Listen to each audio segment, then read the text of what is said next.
ওমা, ভাই নাকি বিয়ে করে বউ এনেছে? আরে ঘটি, তুই কি করে খবর পেলি? এই যে মহারানী, এত বেলা অবধি ঘুমিয়ে আছো আর মা রান্না করছে? থাক, ডাকিস না ঘটি, বৌমা কাল অনেক রাতে ঘুমিয়েছে।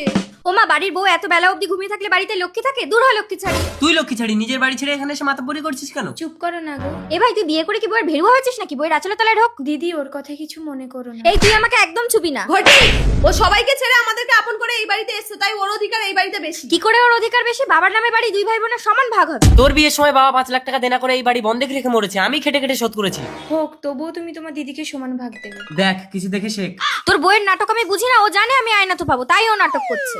মা, কি হলো? মা, কি হয়েছে আপনার?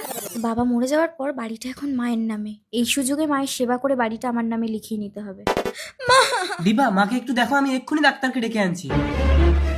এই তো সত্য, আমার মাকে একদম ছবি না।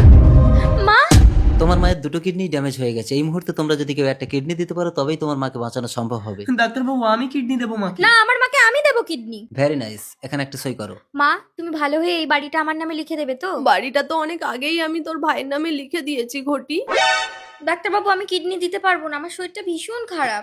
স্ট্রেঞ্জ। ঠিক আছে ডাক্তার বাবু, আমি কিডনি দেবো, দিন সই করে দিচ্ছি। দাঁড়াও শুভ, তুমি খেটে সংসার চালাবে, আমি তো সংসারের সামান্য কটা কাজ করবো। তোমার মাকে কিডনিটা আমিই দেবো। বৌমা, তোমাকে কিডনি দিতে হবে না, আমার কিচ্ছু হয়নি। আমি ডাক্তারের সাথে যুক্তি করে তোমাদেরকে পরীক্ষা করার জন্য এই নাটকটা করেছি। আর এই বাড়িটা আমি এখনো কারোর নামে লিখে দেইনি। তুমি হলে বৌমা নাম্বার 1।